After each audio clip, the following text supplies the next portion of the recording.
சுக்ரீவனோட சக்கியம் கிடைக்கிறது, மேலே வானர சேனையே அவருக்கு அனுகிரகம் பண்ணுறது, சீதையை தேட கிளம்புறா. ஹனுமான் போய் சீதையை லங்கைக்கு போய் பார்த்துன்னு வரார். பார்த்துன்னு வந்ததுமே இவ இங்கேருந்து யுத்தத்துக்கு கிளம்புறா. சேது பந்தம், ஆச்சரியமான ஒரு சேது பந்தத்தை பண்ணுறா. சமுத்திரத்து மேலே அணை போடுறா. போட்டு அக்கறைக்கு வந்து யுத்தத்துக்கு தயாராக இருக்கா.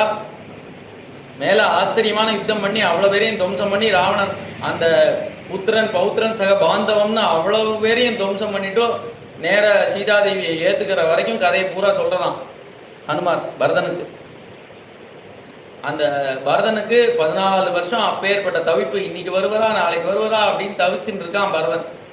இந்த கதையை கேட்டது அவ்வளோ ஆறுதலாக இருந்துதான் ஹனுமார் அப்படியே கைகுவிச்சு, நீ எப்பேற்பட்ட உபகாரம் எனக்கு பண்ணியிருக்கேன், யாருமே குருவுக்கு பதில் செய்ய முடியாது அப்படிங்கிறது இங்கே தான். சீதாதேவியும் அதை தான் சொல்கிறா, பரதனும் இப்போ அதை தான் சொல்கிறான், ராமபிரானும் அதை தான் சொல்கிறார்.